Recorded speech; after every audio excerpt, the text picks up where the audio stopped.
આજનો પ્રાયોજક છે પવનપુત્ર energy. IMD મુજબ ગુજરાત સહિત અનેક રાજ્યોમાં ભારે વરસાદની આગાહી, ગાજવીજ સાથે ભારે પવનની શક્યતાઓ। ગુજરાત માટે પણ વરસાદી પરિસ્થિતિ પર નજર।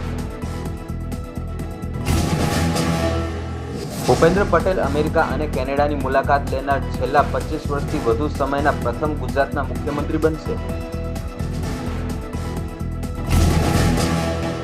સરકારે નીટ સંબંધિત વિદ્યાર્થી વિરોધ અંગે ચર્ચાની ઓફર કરી, પરંતુ વિપક્ષ ચર્ચાની ઓફર નકારી અને વિરોધ પ્રદર્શન ચાલુ કર્યું। 20 જુલાઈથી શરૂ થયેલ સંસદનું ચોમાસું સત્ર આજે 13 ઓગસ્ટે પૂર્ણ થશે।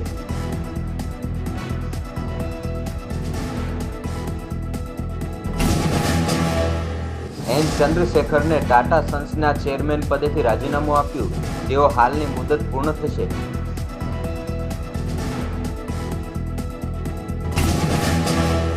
ચંદ્રશેખરના રાજીનામા બાદ ટાટા ગ્રુપના કેટલાક શેરોમાં વેચાવલી જોવા મળી। કુલ માર્કેટ વેલ્યુમાં નોંધપાત્ર ઘટાડો થશે। મધ્યપ્રદેશ માટે અમદાવાદથી યોજાયેલ આઉટરીચ કાર્યક્રમ 8,635 કરોડના રોકાણનો પ્રસ્તાવ મળ્યો હોવાનો અહેવાલ આવ્યો છે। તેમાંથી 5,785થી પણ વધુ રોજગારની શક્યતા દર્શાવવામાં આવી છે। કર્ણાટક સરકારે તમાકુ ઉત્પાદનોના વેચાણને લઈને મહત્વપૂર્ણ પ્રતિબંધક નિર્ણય લીધો।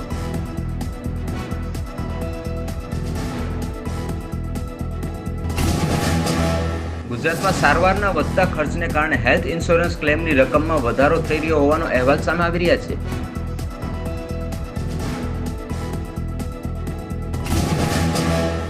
ગુજરાતના નાયબ મુખ્યમંત્રી હર્ષ સંઘવીએ અમદાવાદમાં રાષ્ટ્રધ્વજ ફરકાવી તિરંગા યાત્રાને પ્રસ્થાન કરાવી।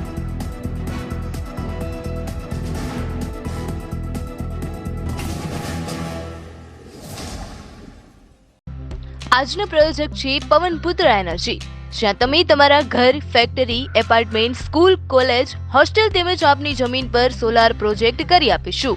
તો રાશિની જુઓ છો તો આજે જ કોન્ટેક્ટ કરો પવનપુત્ર એનર્જી। Contact number 7359475790 77788156664।